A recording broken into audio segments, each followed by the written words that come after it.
Hola, esto es Lo Digo, el podcast de Shalom Bait que da espacio a la propia voz de mujeres que vivieron y sobrevivieron a la violencia de género. Son ellas quienes nos cuentan en primera persona sus experiencias, recorridos y saberes. Con el fin de preservar la identidad de las mujeres que dieron su testimonio, hemos alterado datos personales. Episodio 7. Madres protectoras. Bienvenidas y bienvenidos a un nuevo episodio de Lo Digo, el podcast de Shalom Bait, un podcast sobre la violencia de género.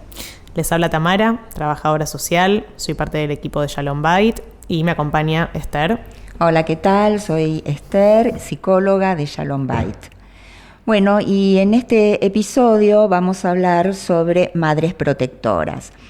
Para quienes nos están escuchando del otro lado, llamamos madres protectoras a aquellas que a partir de la sospecha de violencia sexual hacia sus hijos e hijas, abordan esta sospecha desde una posición de creencia y activan los mecanismos necesarios para proteger a sus hijos e hijas, promover su recuperación y evitar nuevos episodios.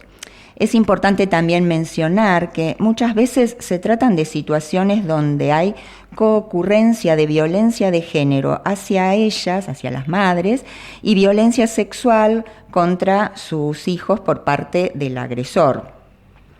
También está bueno aclarar que no hablamos de abuso sexual infantil, sino de violencia sexual contra las infancias. ¿Y por qué? Porque afirmamos que es una violencia, porque el abuso implica que existe la posibilidad que en alguna medida dicha conducta sea adecuada, cuando en realidad siempre es una forma de violencia, ¿no? Sí, de hecho, coloquialmente el abuso está asociado también al abuso de sustancias, ¿no? Y muchas veces se habla de abuso de sustancias y un uso, ¿no? Como si hubiera un abuso inadecuado y un uso adecuado recreativo, de repente. Y usar ese término para hablar de violencia sexual, creemos que hay como que desterrarlo, ¿no? Porque se invisibiliza justamente la violencia, que es lo que es. Y también se invisibiliza al adulto que abusa cuando decimos que es infantil. Por lo tanto, no hablamos de abuso sexual infantil, sino contra las infancias.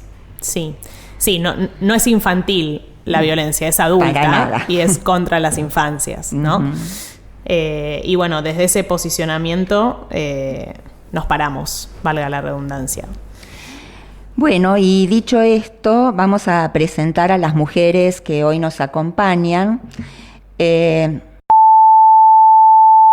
Dos madres protectoras que pasaron por Shalom Bait y encontraron la salida. Y van a compartir sus testimonios, sus experiencias con nosotras y con quienes nos escuchan, quienes están del otro lado.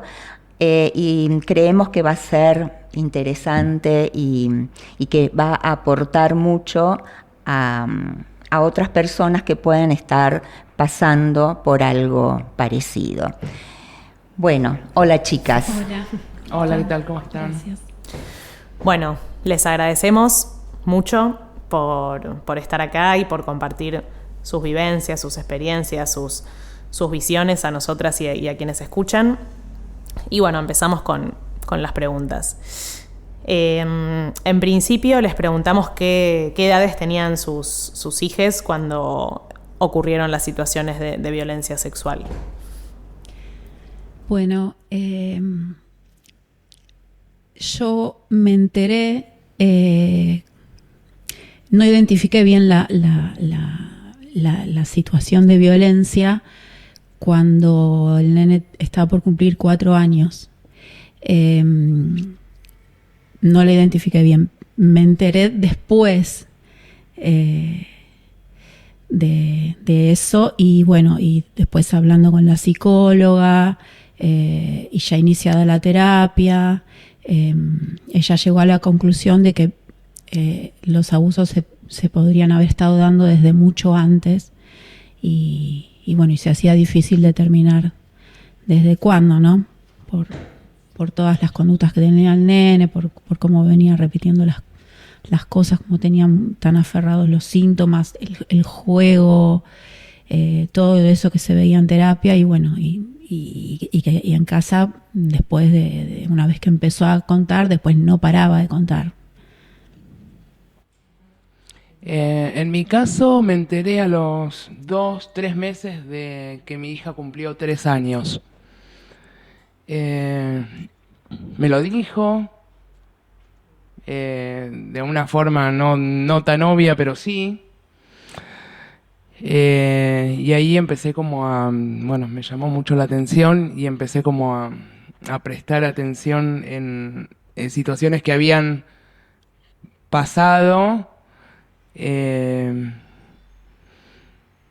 Y bueno, y pedí una entrevista. Esto fue en medio de la pandemia, así que también era muy difícil hasta contactarse comentarlo. Bueno, le comenté a una amiga y me sugirió que llame a Shalom Bait, y ahí tuve una entrevista de admisión, o no sé cómo llamarla, con una profesional. Yo hasta el momento es como que quería escuchar, como que no, lo que yo escuché puede ser alguna fantasía de mi hija, o algo que me dijo por decir, o qué creativa que es. O sea, como que uno quiere... sí, uno no no sea quiere así, que eso no, que no sea haya cierto. ocurrido. Y bueno, y tuve esa primera entrevista en donde, bueno, me di cuenta que no, que las infancias no mienten con esas cosas, al menos. Que de algún lado las sacó, y bueno, y ahí empezó toda una odisea, o no sé cómo llamarlo. Voy a preguntarles un poco también de cómo fue ese proceso, ¿no? Porque ustedes, ni bien escucharon o vieron, o no sé cómo fue en cada caso, dijeron, esto es violencia sexual, o hubo un proceso ahí, hubo etapas, hubo momentos diferentes en esta sospecha. ¿Cómo fue? En el caso mío, como que me dijo algo como muy... era como muy obvio. Me pidió que le haga mimos levantándose su ropa interior, y mostrándome, bueno... y yo me quedé, y cuando le pregunto, ¿quién? ¿Cómo? ¿Eso no se hace? ¿Quién? Y me dijo, papi. Y ahí yo como que lo primero que hice fue llamarlo por cámara. Estamos en contexto de pandemia, estaba como todo muy en la cámara y en auge. Lo llamamos yo quería verle la cara, necesitaba verle la cara a él cuando le decía lo que me estaba diciendo mi hija. No sé si fue muy pedagógico hacer esto delante de ella, pero yo necesitaba, no sé por qué necesitaba verle la cara en ese momento. Bueno, me voy por las ramas con estos temas. Sigamos por ahí. Y entonces tuviste, o sea, vos sentiste la necesidad de confrontarlo ahí, de preguntarle, de verle la cara. Sí, lo llamamos por vos, Zoom, por cámara, digamos. Jackie estaba separada de él ya para ese Sí, entonces. yo estaba separada de él. Yo me separé de él cuando mi hija tenía 1 año y medio, y esto ocurrió cuando mi hija tenía 3 años y un par de meses. Sí, estaba separada, me separé por diversas situaciones de violencia hacia mí, que yo pensaba que, bueno, que con el divorcio se terminaba todo. Bueno, pero no fue así, y después entendí me enseñaron y que esto se llama violencia vicaria, que es cuando una mujer se corre de ese lugar, como que se la agarran con lo más preciado que uno tiene. Igual yo creo que esto venía de antes y no fue, digamos, el tema de la violencia sexual hacia mi hija, de él hacia mi hija, creo que venía desde antes y no fue en el momento que mi hija me lo dijo cuando lo pudo expresar, pero creo que esto fue como porque más allá. Los chicos hablan cuando pueden y cómo pueden, ¿no? Y además cuando tiene el vocabulario, porque era muy chica. Claro.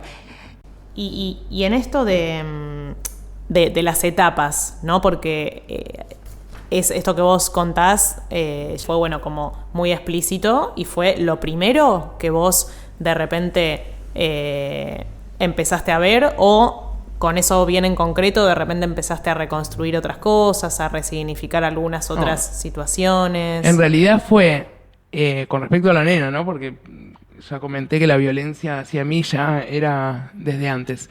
Sí, fue lo primero, pero cuando yo caigo y digo y tengo la certeza de que eso ocurrió, empecé como a ir para atrás y reconocer un montón de otras situaciones que también tienen que ver con esto y que tenían que ver con esto, y también ponerme en contacto con otras mamás, que si bien me costó un montón porque yo no quería saber nada con estar en contacto con otras mamás. Con hablar del tema. Ni hablar del tema, ni escuchar del tema, ni... No quería vincularme más de lo que... de lo que ya me tenía que vincular con el tema, tipo como que... Después me di cuenta que bueno, que fue bueno. Y bueno, y gracias a haberme abierto, digamos, a ese encuentro, fue cuando escuché a otras mamás y yo me reflejaba, por ejemplo, contar situaciones, bueno, no, porque mi hija venía, no sé, colorada y la barba y entonces yo decía, ay, a mí también, viste, como... Y encontrar que en otros relatos había coincidencia con lo que te había pasado. Pero muchas coincidencias, eran como muchas coincidencias. Él incluso se la llevaba porque estábamos divorciados, separados, y él fin de semana por medio se llevaba a mi hija y siempre volvía paspada, y entonces él la llevaba a hacerla ver O sea, tu hija volvía de esos encuentros con, no sé, la piel colorada, ese tipo de cosas, digamos, claro. Y eso digamos, ahí no sospechaste antes cuando eso ocurría. No, yo lo que sospechaba era que él no quería gastar en pañales porque además, bueno, tenía otros problemitas además de esto. Pero pensé que él, bueno, no quería gastar en pañales, entonces, bueno, por eso viene colorada. O sea, no podía ni pensar en algo así. Pero bueno, cuando uno se pone en contacto con otras mamás y escuchás decir, y bueno, y él siempre venía, que la llevé a la guardia, todos los fines de semana se la llevaba, él la llevaba a la guardia porque estaba paspada y tenés que comprarle esta crema. Ok. ¿Y en tu caso? En el caso de mi tu nene, hijo, había ido al baño y le había salido sangre de la cola. Nada, pasó eso, como, no sé, llamé al pediatra, me dice, bueno, capaz que se lastimó. Le digo, yo no lo veo lastimado, no veo nada. Bueno, ponele un talquito, le avisé al padre, mira, y nada. Y así pasaron varios meses y volvió otra vez a hacer caca con sangre, un montón en el baño. ¿Ustedes estaban separados? Sí, estábamos separados. Uh-huh. Me acuerdo que me dio impresión, hasta le saqué una foto y enseguida pedí una consulta al gastroenterólogo. Él ya venía que no quería ir al baño,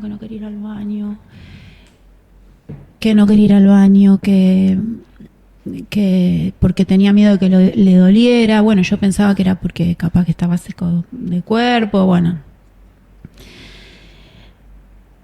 ahí lo llevo al gastroenterólogo, nada, mandó una serie de análisis. Yo le aviso al progenitor, nunca me volvió a preguntar cómo estaba el nene. Un mes después de la visita al gastroenterólogo, me dice también en el baño, me lo dice él, que... ¿Tu hijo? Sí, me dice que le habían pinchado la cola el hermanastro, o sea, el hijo mayor del progenitor. Se lo llevaba los fines de semana y bueno, tenía una convivencia con 2 hijos más que de un matrimonio anterior. Y yo me empezó a poner mal y le pregunto y no entendía, y él se empezó a poner mal, me vio mal a mí, se puso mal él, entonces como que no quise volver a preguntar. Pensé que había sido todo un malentendido, pero te tocó con papel higiénico, No, ya me había dicho antes que el hermanastro le había tocado la cola, y yo digo, bueno, pero para limpiarte o te tocó con la mano. Y él se me confunden un poco las situaciones, pero bueno, hubo una charla ya anterior con eso. Yo no tenía ni idea de que podría tratarse de un contexto de esa naturaleza, nunca, claro, jamás. Y después, bueno, cuando pasó lo del médico, pasó un mes más y ahí me dijo que no puedo decir el nombre, pero bueno, lo había tocado y justo se lo tenía que volver a llevar al progenitor. Uh-huh. Yo no sabía qué hacer, llamé a mi hermana, llamé al médico, y bueno, ese fin de semana, yo jamás pensé que el padre podría haber hecho esto, jamás. Ese fin de semana se va con el padre. A todo esto fue toda una etapa en donde se inició toda la unión de cables sueltos de todas las cosas que presentaba él, que también lo contábamos con las otras mamás, que se hacían pis encima que ya a veces lloraba sin motivo, que se irritaba, que las pesadillas terribles, bueno, de ahí hasta un año después, habiendo una perimetral por medio, él fue diciendo cosas del papá, o sea, te tengo que contar algo de mi papá. ¿Por qué había una perimetral? Porque bueno, después de anoticiarme que le tocaba la cola, le pinchaba la cola, decía, él siempre decía pinchaba. Fuimos al juzgado, bueno, me asesoré con una abogada, fuimos al juzgado, pedimos que no lo viera al hermano, y que si lo veía al padre, que sea en un lugar público, y en el juzgado determinaron que no lo vea al padre. Uh-huh. Entonces ahí... Como forma de protección. Se empezó como forma de protección, una perimetral, a lo que yo estaba aterrada. ¿Cómo le digo al padre? ¿Cómo le digo al padre que no lo puede ver? Aparte yo le tenía un miedo bárbaro. Uh-huh. Y le mandé un mail, me acuerdo, que ese mail lo usó en contra mía también, bueno, judicialmente. No sé. Pero por lo que ustedes están contando, este proceso es como todo un proceso de descubrimiento, ¿no? Hay como señales, cosas raras que ocurren, vas preguntando, ¿no? Y uno fue preguntando y encontrándose con gente, porque en el ambiente, de eso no se habla nunca, uno lo ve por la tele, jamás pensás. No le pasa a familias como una. Ay, no, aparte a tu hijo que querés criarlo, protegerlo, qué sé yo, que querés que salga, no sé, más allá de los mocos que uno se mande, que esté bien. Uh-huh. Y bueno, desde ese momento hasta la develación que pudo expresar concretamente que fue el padre, pasó un año. ¿De qué edad estamos hablando? Y estamos para recordar hablando esto. De entre 4 y 5 años. Ajá. Él tenía... Sí, no recuerdo bien si tenía... No sé, y además, primero era aparentemente... el hermanastro. Un hermano, claro. Y después era él. Y después pasó un hermano también menor de edad. Que era menor, tenía 16 años. Claro. Y que fue terrible también, porque ahí uno empieza a conectar. Bueno, pero este chico también estaba mal. Este chico también le pasó. ¿De dónde va a sacar para hacerle eso a su hermanito? Relataba los juegos que hacía. Y bueno, pero mientras tanto él hablaba de su papá, que sí, que su papá, que no, al principio lo extrañaba, cuando lo voy a ver, yo, bueno, lo que nos pasa mucho, bueno, cuando se solucione, y después nada, después no. Sí, antes de ir más a fondo a bueno, esto de ir a la justicia o qué organismos empezaron a intervenir, ¿no? ¿Qué pudieron activar como madres protectoras ustedes frente a esta situación? Como un cachito antes en esto que decía Esther del descubrimiento de esta situación y cómo, por lo que ustedes también cuentan y otras madres que conocemos, es como un rompecabezas que se va armando, ¿no? Y de repente una se encuentra con una foto completa y ahí termina de velarse, ¿no? Porque obviamente que no sé, discúlpame, no sé si ir con la foto completa. ¿Sabés qué? Tenés un montón de dudas, como decía ella, que quizás, no sé, fabuló, pero ¿de dónde lo vas a...? Pero vos tenés que actuar para protegerlo, ¿entendés? Decís, esto, tengo la duda, pero no le puede volver a pasar. No le puede volver a pasar. Entonces ahí te juzgan, cómo no lo va a ver al padre, todas esas cosas que uno también las pensaba, cómo no lo va a ver al padre. Pero cómo vas a, no sé, ante la duda siempre, o sea, cuidarlo. Intentar, claro. Ante la duda, cuidarlo. Y aparte el nene te dice, no te dice, te quiere decir, bueno, te voy a contar algo de mi papá. ¿Y qué me querías contar de tu papá? Ah, no, nada. No te quería contar de mi papá. Ya, era todo este tiempo este juego y 1 año estuvo así. Y yo como que hasta mi psicóloga me había dicho, ¿quién te dice que no fue él? Yo decía, no es como que no es posible comprender. No es posible, no sé, razonarlo. Es como, una vez escuché que decía que es como que te peguen un tiro en la cabeza, que estés con una bala en la cabeza. Esa idea nadie está preparada para recibir esa idea. Sí, es un momento bisagra, sí, en la vida total. O sea, yo no soy la misma persona. Y no es completa nunca la foto, porque pasan años y te seguís dando cuenta con cosas que ves en los medios, con otras madres que hablan, que cuentan cosas. Uy, esto también. Uy, esto... Y los dibujos que hacen... incluso ya transcurriendo el tiempo, como que vos decís, bueno, hace tanto tiempo que la estoy protegiendo, y de repente hace un dibujo que decís, ay, ¿no? Como... Sí. Sí. Fotos que ves y que decís, ay, en esa época, y capaz que lo ves con el padre y ahí estaba en la foto así todo Yo duro. siempre que veo una foto, como que Google Fotos te recuerda, tengo la manía, la costumbre de mirar la fecha. Y siempre digo antes o después, como si eso esto marca. fue antes. Entonces tengo videos, por ejemplo, de que ella habla, se hablaba todo, porque mi hija hablaba muy bien, a esa edad, ¿no? Y yo tengo videos y digo, y esto fue antes, fue por ahí, mirá cómo hablaba. Y le digo, mami, le digo a mi mamá, mirá cómo hablaba, ya sabe mi mamá de qué le estoy hablando, mirá cómo hablaba, 2020, septiembre, o sea, como... Y es cada cosa, cada video o cada foto, es como que cuando necesito saber, ¿es antes o después? Saber cómo hablaba, a ver cómo... Sí. Es como que uno se queda como en un loop ahí, sí, en un momento... Un quiebre. Sí. Y pensaba en esto lo que decíamos de la foto, ¿no? Y tal vez, más que una foto, sea como una película, ¿no? Digamos que continúa y que de repente siguen apareciendo, ¿no? Como... estas preguntas, angustias, digo, ¿cómo se sienten hoy, ¿no? También tomando un poco de perspectiva de esto y siendo madres protectoras y habiendo podido proteger a sus hijos respecto de todo esto que cuentan. A mí me pasa, es como decís vos, yo digo, en mi otra vida, porque no es solamente este hecho, ¿no? de tu hijo, sino...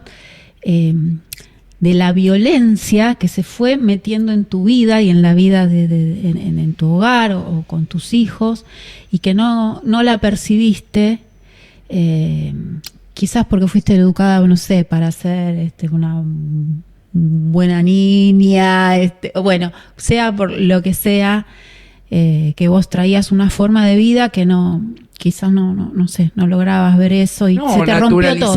O naturalizabas algunas cosas. Y después de esto se rompió todo eso, se rompió la idea de familia, de que el padre que esté, lo más importante es que esté con el padre. Se rompió y no, porque...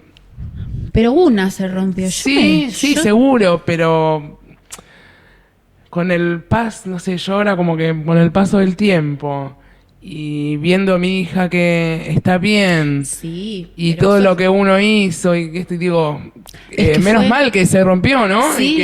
Y que uno pudo construir otra cosa. Otra cosa y con esa vivencia salir. Por eso me refería a mi otra vida, porque es como que yo me tuve que armar así de a cachos y al principio con desesperación o sin entender ni medio, buscando ayuda de donde sea, pero después volver a construirme yo, ¿no? De también tenerme confianza, de esta violencia que veníamos atravesadas. Sí, te cambia todo, hasta la imagen que tenía de una misma, porque capaz que te creías repiola y te pasó esto y decís, no, pero ¿cómo me pasó esto, no? O sea, como que uno nunca imaginó que lo podía tener tan cerca, siempre le pasa a otra persona, sí. A otro. El miedo que a mí me paralizaba el miedo, le tenía miedo a él, vivía con miedo, después eso se había infundido en todos los aspectos de mi vida, y bueno, y a pesar de el miedo, tenés que actuar, o sea, no te importa. Tenía terror de entrar al juzgado, bueno, bárbaro, hay que entrar al juzgado, re cagona con todo, bueno, miedo a él, miedo de encarar abogados que me han estafado, miedo de todo, pero hay que hacerlo igual, y hoy la postura frente al miedo con el miedo no es la misma, quizás no se borra, hay cosas que sí, que se superan o que se ven de otra manera, pero no como que te inhabilita, ¿no? Bueno. Nada. Qué importante esto que decís, ¿no? Cómo manejarse con el miedo, porque el miedo aparece inevitablemente y hay muchas situaciones que lo incrementan. Y eso te trae consecuencias en el día a día, incluso me imagino con tu hijo, en otros vínculos, ¿no? En otras cosas por emprender, como que el miedo pasa a ser un freno constante y cómo superarlo y seguir. Vos decías que esto hay que seguir porque era la forma de protegerlo a él. Sí, y yo en ese momento, eso era lo único, ¿no? Preguntaba y hacía, me iba al juzgado, bueno, a pesar de todo. Pero sin saber cómo me iba a ir tampoco. Claro, ¿qué respuestas tuviste de los ámbitos en los que te moviste para buscar la protección que necesitabas? De todo, mucha gente insensible. En el ámbito penal... estás hablando de lo que pasó y te miran con cara de ¿qué me venís a decir? O frente a una pericia, no sé, un profesional, vos estás con una psicóloga, perito oficial, ¿no? Porque van a hacer una pericia a tu hijo y en la entrevista no le interesa que le cuentes lo que dijo tu hijo y entonces uno cree que esa persona te va a ayudar. Vos vas a pedir acercarse a la justicia para pedir ayuda. Le pasó esto a un niño. Es que cuando empezás esto siempre pensás que te van a ayudar. Yo siempre recuerdo algo. Vas como tan ingenua y sos la peor del mundo vos. Y yo siempre recuerdo algo que hablé con Eve, con la abogada de Shalom. Bueno, era plena pandemia, como había contado, y yo fui sola a la OBD y dejé a mi nena con mi mamá.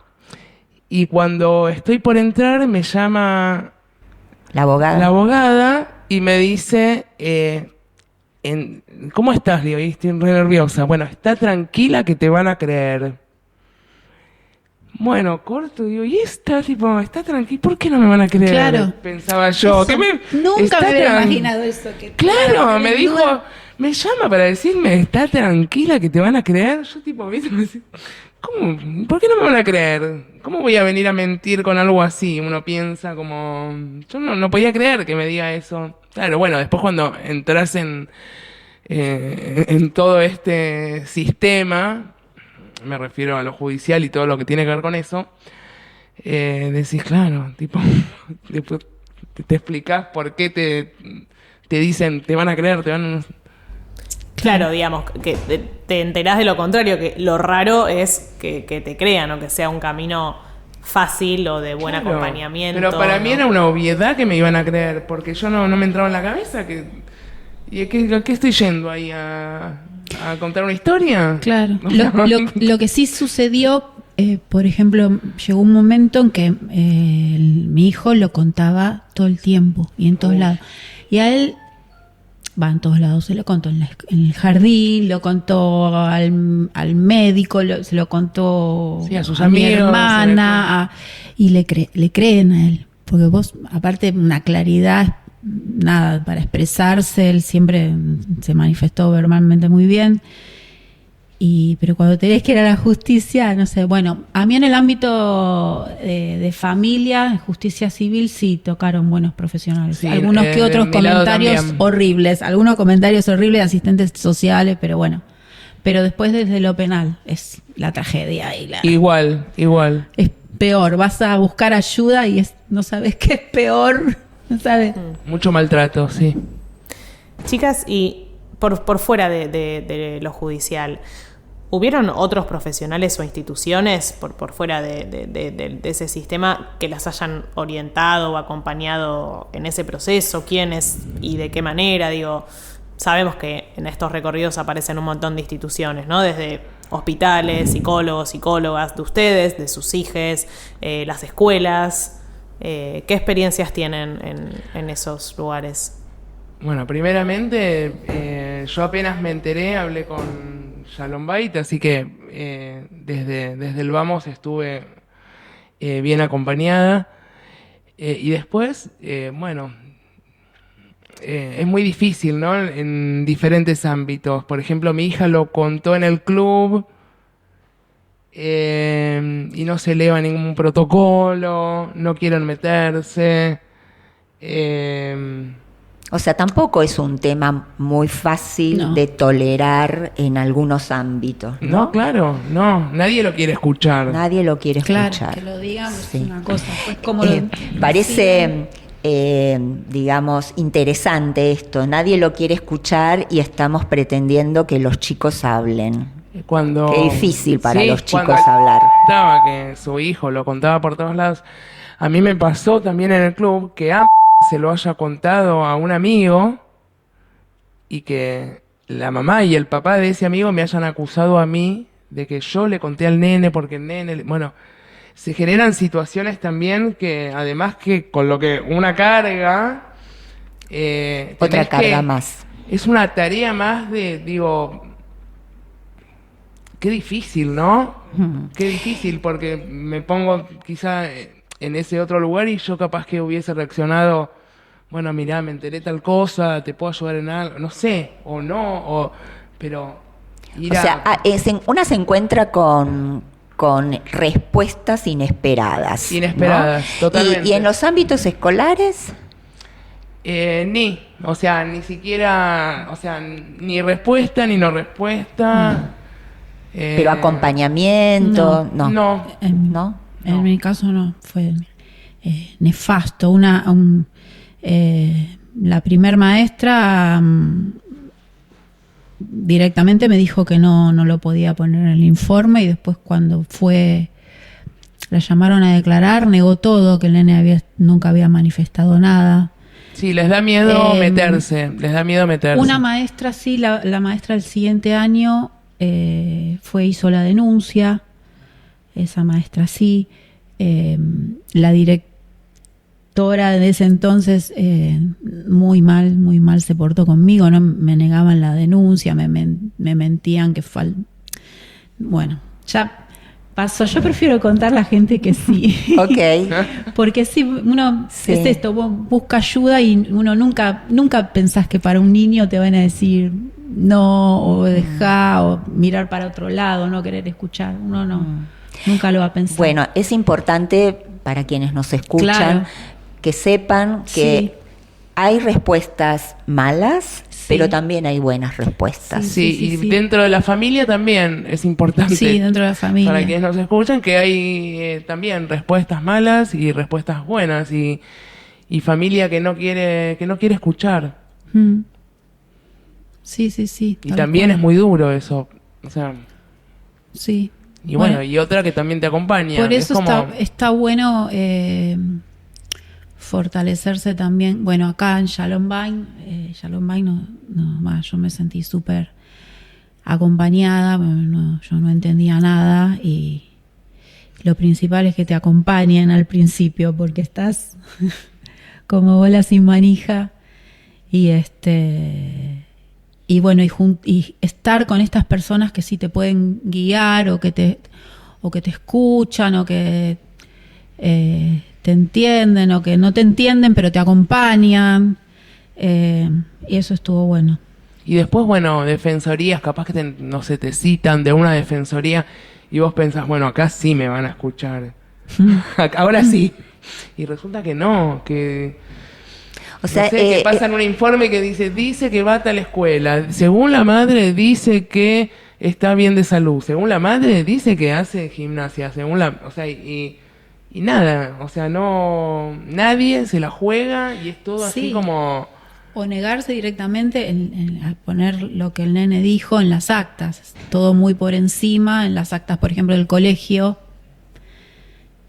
La maestra de primer grado un día me llama y me abrazó y me dijo, me lo contó, ahora yo te entiendo.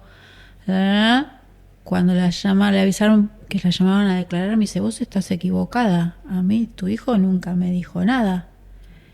Le digo, me abrazaste, me hiciste entrar al aula, me lo contaste, me diste Sí, un es abrazo. es enloquecedor. Estás equivocada. Sí, hay algo como del involucrarse, ¿no? De las personas, de la sociedad en general, ¿no? Con las víctimas de violencia, mujeres víctimas de violencia de género, niños, niñas víctimas de violencia sexual, que tiene como ese límite, ¿no? Y que se ve muy claro siempre. Esto como si se siguiera reproduciendo esta idea de lo privado, ¿no? Y lo público, y lo que le ocurre a una familia yo no me meto, y en ese no meterse es no ver que esto es algo que ocurre un montón, que es un problema social, que tiene que ver con las violencias de género, que tiene que ver con la asimetría de poder también que existe entre los adultos y las infancias, ¿no? Que tiene que ver con contextos dentro de contextos, y que si no se entiende de esta manera, ocurre esto, ¿no? Digamos, el no me meto porque no me incumbe. Y debería ser al revés, digo, involucrarse por empatía, por reconocerlo como lo que es, ¿no? Como violencia.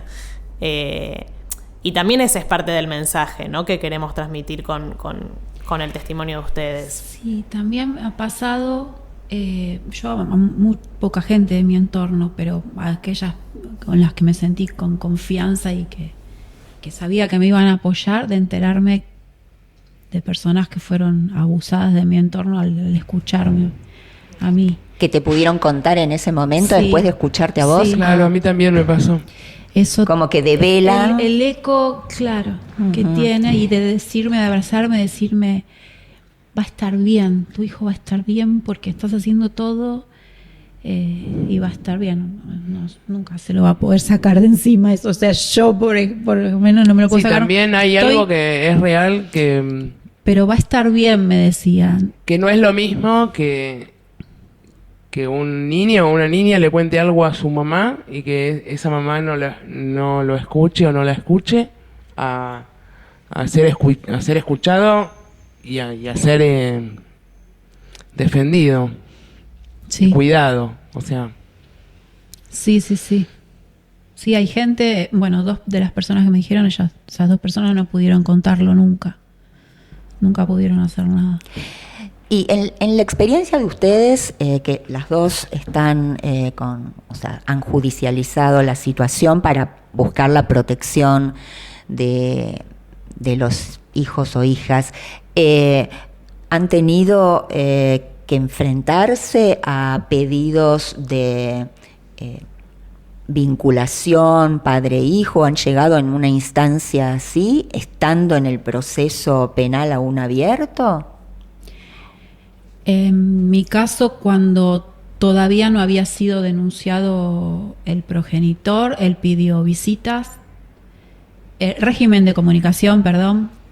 Pero todavía no estaba denunciado los hechos. Estaba denunciado el hijo mayor y él estaba con perimetral. Claro. Él estaba con perimetral. Y a mí es como que fui, no sé, con toda la buena intención de tratar de que las cosas se pudieran hablar y digo, bueno, al principio él lo quería ver al papá o preguntaba, y la mediadora en el juzgado y mi abogada y bla, bla, bla, bla, dijeron que bueno, que se propongan visitas, que fueron con acompañamiento, fueron en un lugar público, había gente de mi entorno que presenciaba las visitas y bueno, y ahí mi nene empezó a volver peor, cada vez peor, y yo ya había firmado eso y mi abogada me decía no se puede volver para atrás.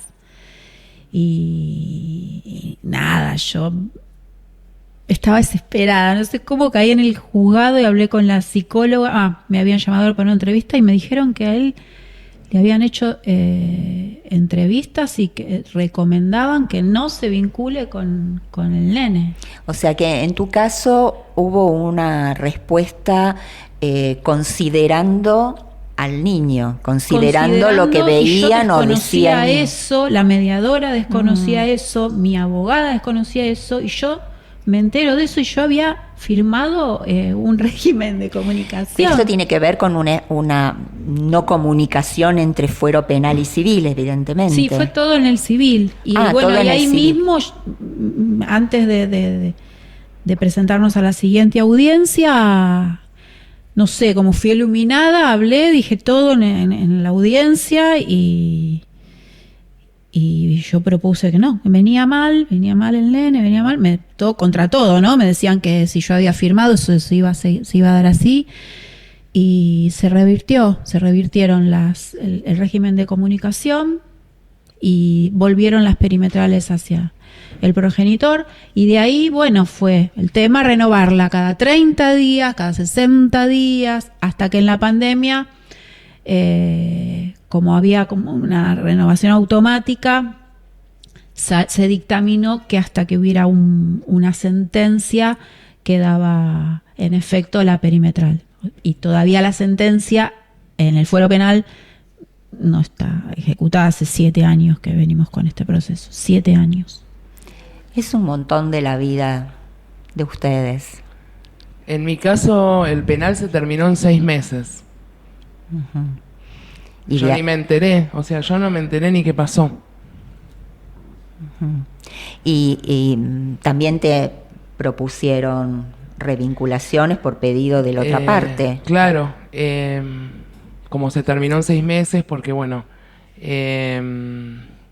lo citaron a indagatoria, se negó, lo citaron a pericia, se negó. Yo soy un abogado, estaba como en otra cosa, era como... bueno, y de golpe terminó. Me enteré porque él posteaba todo, ¿no? Terrible. Igual, hoy digo, no sé si no fue mejor en mi caso, ¿no? ¿Por qué? Porque yo, bueno, veo lo que se vive en penal y no sé, es como que es demasiado, ¿no? Es como mucho y es exponer también a nuestros hijos mucho y es como demasiado. Y a mí me parece que, o sea, yo no estoy buscando, creo que el tema del penal es por si va preso, ¿no? Si va preso o no va preso. es muy difícil. Es casi imposible poder poner en evidencia algo así que pasa entre cuatro paredes, en donde hay un niño o una niña de 3 años que te está diciendo, o sea, uno le cree a sus hijos, pero Sí. es muy difícil comprobar esto, ¿no? Y digo, ¿cuántos años hubiese estado? Y realmente tuve la suerte, dentro de todo, si se puede decir así, que en lo que fue el civil se la protegió a mi hija, o se la está protegiendo por el momento, y esperemos que así siga. Y digo, bueno, no sé si no estuvo tan mal hoy viéndolo un poco más a la distancia, porque la verdad que yo no le deseo el mal a él. Yo le deseo el bien a mi hija. A mí él, o sea, el mal, el bien, o sea, que va preso, no va preso. Realmente no se la tengo jurada, o sea, no, nada. Lo único que quiero es que mi hija esté a salvo. Que esté a salvo. Entonces, si el penal futuras posibles, de futuras posibles violencias sexuales. Claro, tener a salvo a mi hija. O sea, y si, ¿qué me hubiese dado el penal de que lo condenen, de que no lo condenen, a costa de que, digo, no sé si no estuvo bien en mi caso haber zafado de eso, teniendo la protección? Sí, el asunto es ese, que puedas tener la protección por otro lado, ¿no? Porque no siempre se tiene eso. No, yo lo sé que no. Pero digo, en este caso, la verdad que a mí me evitó. Sí. Igual uno dice, sí, es difícil, pero esa es la mirada del sistema, porque otras cosas las creen, no sé, alguien le roban un kiosco, va a denunciar, pero a un niño claro, es difícil que le crean, a un niño y a una madre. Y a una madre, claro. Claro, lo que un poco ustedes mujer están contando acá es eso, ¿no? Todo peregrinar para que se le crea al niño y que se les crea a ustedes, quienes son las que llevan al niño. Y esto también hace que, al principio hablábamos, ¿no?, de la violencia sexual que sufre un niño o una niña, y yo me preguntaba, bueno, ¿y ustedes en este proceso que vivieron, se consideran víctimas? Sí. Yo en el entonces, no, violento no es. Todo, ahora veo todo, violencia por todos lados. Como resignificando. Claro, no me pegaba una conductas. piña, no me dejaba un ojo en compota, pero el nivel de locura que se veía, de la culpa, que por todo te hacía sentir culpable, por todo era una manipulación, una transgiversación de mentiras. todo mentira. El perfil siempre es el mismo, nos dimos cuenta. Las víctimas son ellos, son víctimas frente a peritos también ellos, Sí, frente a quien sea. En mi caso perito que le hizo la pericial seguramente no leyó el expediente y estaba horrorizada conmigo. En vez de, no le quisieron tomar test a él, pero en vez de indagarlo a él, un delito tan grave, no, como que entonces tienen un nivel de manipulación y que estando ahí adentro estás tomada y por suerte a veces hay alguien que la ve. Sí. Si la quieren ver, la ven. Los mitos sobre violencia de género son creencias, estereotipos y prejuicios arraigados en la sociedad que se presentan como verdades y pasan a formar parte del sentido común popular. Estos conceptos justifican la violencia contra las mujeres, minimizan sus efectos y responsabilizan a las víctimas. Así, se convierten en barreras para la concientización sobre la violencia de género, para que las víctimas sean escuchadas y puedan pedir ayuda. Queremos romper estos mitos y transformar las barreras en puentes. Vamos a compartirles un mito y queremos que nos cuenten un poco qué piensan sobre esto y si alguna vez lo han escuchado y en qué contextos. Las madres suelen distorsionar los dichos de los hijos y las hijas buscando separarlos de sus padres. ¿Les resuena esto? Muchísimo. Sí. Muchísimo, Sí, ¿no? sí, demasiado. Bueno, es el síndrome de, ¿no?, de alienación parental que le llaman y que lo utilizan mucho. Que vamos a aclarar, no existe, que no no, existe. es el supuesto síndrome, porque es una construcción para justamente desalentar las denuncias de violencia Sí, justamente sexual. creada por un señor, ¿no? Por Un pedófilo confeso. confeso. Me cuesta decir la palabra.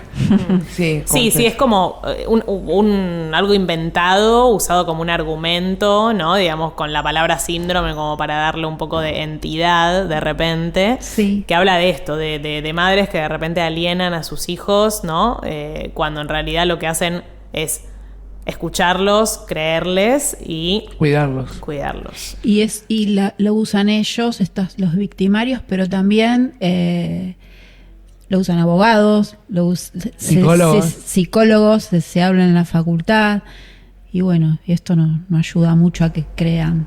Sí, o un señor o una señora, un vecino o una Cualquiera. vecina, ¿no? Digamos, como que es algo que circula Cualquiera, mucho. pero una vez que está develado el hecho y que uno busca que no ocurra más y la protección, te aparecen desde lo legal y es tan difícil. Yo digo, se llama SAP, le decimos SAP así, hablando mal y pronto, con las siglas, síndrome de alienación parental. Yo digo, tenemos que cambiarlo para un poco pararnos desde otro paradigma, decir síndrome de abuso paterno.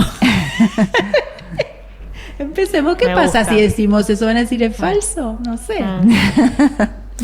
Sí, y también pensaba en este mito de que las madres distorsionan los dichos de los hijos. Es también esta mirada respecto de las infancias de no creer en su palabra, ¿no? Digamos, como si... Sí, de invisibilizar su voz. Ujú. Sí, esto que ocurre siempre, ¿no? Digamos, la palabra de las infancias está muy subestimada y de repente fácilmente aparece esto, ¿no? Como está distorsionado, digamos. Yo me acuerdo que en un informe, en una entrevista dentro de toda esta odisea que le hacen a mi hija en un centro de revinculación que por suerte no llegó a fin, en un informe habían puesto como que mi hija lo expresó, pero de la misma manera que lo manifestó la madre. Como si eso descartara entonces Y no pudo los dichos de la desplegar, niña. claro, como si eso, claro, o sea, a mí me preguntan qué dice tu hija y mi hija decía, Claro. Vos decías lo que decía claro, la nena, y al yo revés. decía lo que decía mi hija, mi papá me tocaba la vagina y ese tipo de cosas. Claro. Entonces me preguntás qué te decía y sí, me decía esto. Y bueno, iba mi hija y decía, bueno, pero después cuando la evaluaron en otro lugar, en el Centro Interdisciplinario Forense, y ella dijo, bueno, decía estas cosas, las mismas palabras que la madre y no pudo desplegar.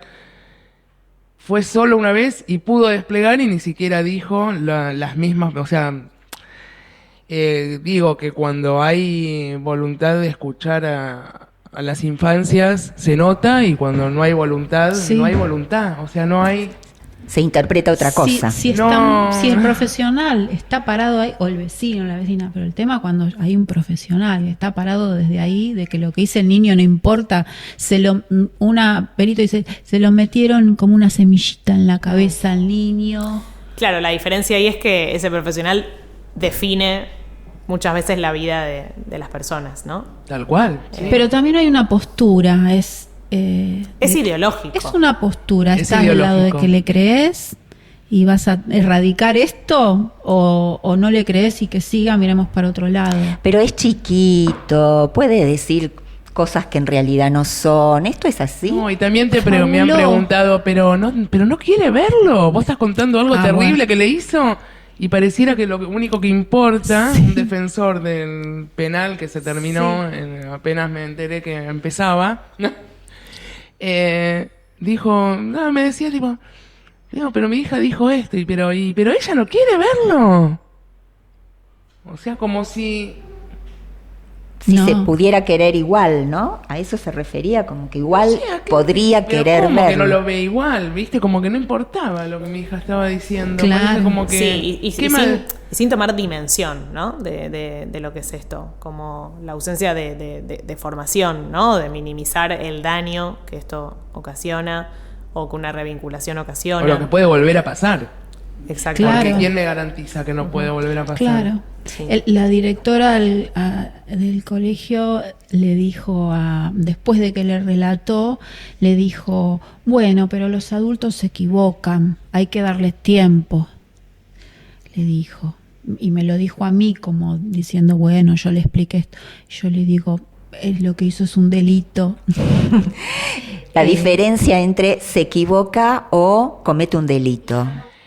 Es como que desconfían de la palabra, como si una no quisiera hacer su vida, salir, ¿no? Porque convengamos que tanto acá Alicia como yo ya estábamos separadas, y entonces una como mujer, persona, ¿no? Y como fin de semana por medio, no sé cómo era tu sistema, pero uno tenía libre y salías con tus amigas o salías con otra persona, con quien quieras, hacías tu vida y a partir de que una hace la denuncia, también se genera esto de que 24/7 Totalmente estás con tu hija. sola Sola con tu hija.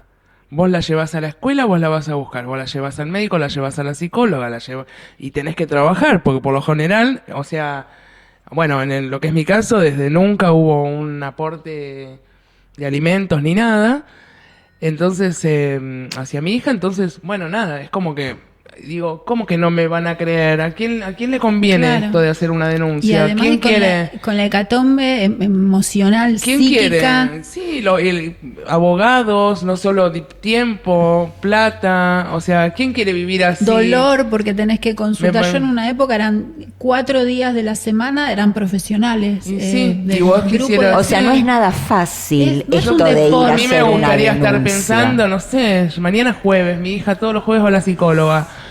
Me encantaría que los jueves, no sé, que vaya a jugar al hockey, por decir algo, ¿no? Digo, Claro. es doloroso, digo, Sí. No es una situación que no es elegiría. una situación No. en donde alguien me puede venir a decir la inventaste porque te Me quiero conviene, quedar- porque no querés claro. que lo vea, porque la querés para vos. O sea, uno planeó tener un hijo o una hija con otra persona. En este caso, digamos, ¿no? Si no lo hubiese hecho así también estaba bien, pero era otra la situación. Sí, como otro motivo más para ir contra este mito, ¿no? Bueno, chicas, les agradecemos mucho por haber participado de este episodio y haber compartido todo lo que vivieron y seguro va a ser muy importante para muchas personas que también están escuchando del otro lado. Así que bueno, muchas gracias. Gracias por estar. No, gracias a ustedes. Bueno, muchas gracias a ustedes. Lo menos que en mi caso podía devolver a Shalom. Sí. Gracias. Si estás en una situación de violencia de género o te resultó familiar algo de lo que escuchaste, no estás sola. Podés contactarte con nosotras. Hay salida de la violencia de género. Esto fue Lo Digo, el podcast de Shalom Bait. Cada testimonio, y todos a la vez, son muestra de las transformaciones, los caminos y las luchas individuales y colectivas en la salida de la violencia. Este proyecto fue realizado gracias al apoyo de la Embajada de Irlanda.